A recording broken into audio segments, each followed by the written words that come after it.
अतीक अहमद जैसी हनक, कौन है भूमाफिया सोना पप्पू? महंगी घड़ी, लग्जरी कार और विदेशी हथियारों का शौकीन। जहांगीर से कई गुना बड़ा ममता का बेहद खास 50 से ज्यादा करोड़ों की जमीन का मालिक कैसे हुआ गिरफ्तार? टीएमसी का गोल्डन बॉय उगल सकता है अभिषेक बनर्जी का राज। सीएम शिवेंदु ने 4 भूमाफियाओं का सौंपा था नाम। इसका नाम है विश्वजीत पोद्दार उर्फ सोना पप्पू। 10 साल पहले तक ये सामान्य व्यक्ति था। ममता बनर्जी का खास बनते ही ये कुछ सालों में बंगाल से बांग्लादेश तक नेटवर्क बना लेता है। भूमाफिया सोना पप्पू का तरीका एकदम अतीक अहमद की तरह था। इसको गिरफ्तार करने के लिए बंगाल पुलिस, ईडी, शिवेंदु अधिकारी और खुद अमित शाह मिलकर एक प्लान बनाते। करीब 1 महीने की कड़ी मेहनत के बाद बंगाल की सबसे बड़ी मछली ईडी के हाथ लग जाती। कोलकाता के बेहाला से सबसे पहले भूमाफिया जॉय कामदार को ईडी ने पिछले महीने गिरफ्तार किया। उसके बाद कोलकाता के डीसीपी शांतनु सिन्हा विश्वास को भी गिरफ्तार किया जाता है, जो कोलकाता के डिप्टी कमिश्नर पद पे तैनात थे। ठीक 4 दिन बाद विश्वजीत पोद्दार उर्फ सोना पप्पू की गिरफ्तारी होती। मुख्यतः बंगाल में ये तीनों मिलकर 3 तरह का काम करते थे, जिसमें सबसे पहला हवाला कारोबार था, जिसमें दुबई, पाकिस्तान, बांग्लादेश के साथ रिश्ते हो सकते, करोड़ों की जांच सामने आ सकती। घर में महंगी और लग्जरी कारें मिली। हवाला से आए करोड़ों रुपए क्या टीएमसी को दिए गए? ईडी इस एंगल पे भी जांच कर रही। दूसरा तरीका था महंगी जमीन पर कब्जा करना, जिसमें सोना पप्पू की मदद करता था डीसीपी शांतनु सिन्हा।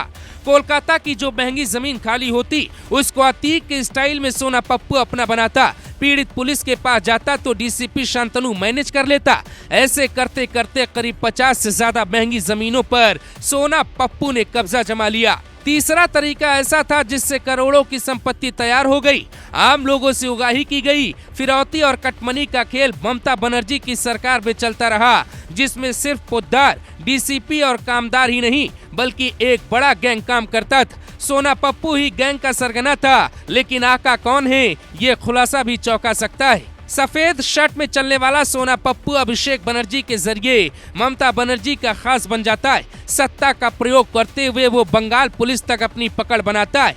डीसीपी शांतनु की मदद से वो पुलिस पर भी हनक जमाता। देखते ही देखते कोलकाता के साथ कई शहरों में इसका साम्राज्य स्थापित होते चला गया। इसके घर पे जब ईडी ने छापा मारा तो एक विदेशी गन भी मिलती। ये गन उसी के पास हो सकती है जो हवाला कारोबारी या फिर विदेशी गैंग का मेंबर हो, यानी इसमें बंगाल के कई और अधिकारी शामिल हो सकते। ममता बनर्जी के कुछ राइट एंड लेफ्ट भी मिल सकते।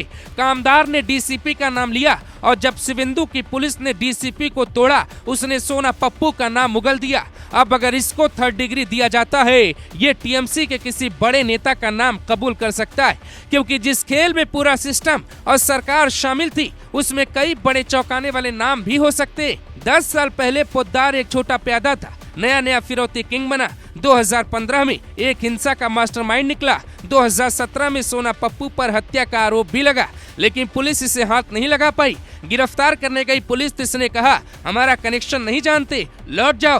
कहते टीएमसी के राज में कोई भी पुलिस अधिकारी इसको छू नहीं सकता था। इसीलिए कहा जा रहा शिवेंदु सरकार की ये अब तक की सबसे बड़ी सफलता है। बंगाल पुलिस इस केस में क्या अभिषेक बनर्जी तक पहुंचेगी, क्योंकि कोलकाता का नियंत्रण तो भतीजे के पास ही था। 2024 में अभिषेक बनर्जी टीएमसी के सांसद बने और कुछ सालों में ही ममता के आसपास सोना पप्पू जैसे कई अपराधी खड़े हो गए। केंद्रीय एजेंसी ईडी को शक है कि डीसीपी शांतनु, हवाला कारोबारी सोना पप्पू और भूमाफिया कामदार को अभिषेक बनर्जी ही निर्देश देते थे। सीएम शिवेंदु ने जिन 4 भूमाफियाओं का नाम लिया, उसमें सबसे बड़ा नाम अभिषेक बनर्जी का है, जिसमें सोना पप्पू, राजू नस्कर, जावेद खान का बेटा भी शामिल है। यानी ये जांच अभिषेक बनर्जी के उस तहखाने तक पहुंचेगी जहां से बंगाल को जंगल राज बनाया जा रहा था। सीएम शिवेंदु ने पहली बार अभिषेक को खुले मंच से जेल में डालने की बात कही, और वो इसी आधार पे कही है क्योंकि सोना पप्पू के गैंग का किंग पिंग अभिषेक बनर्जी को कहा जा रहा है।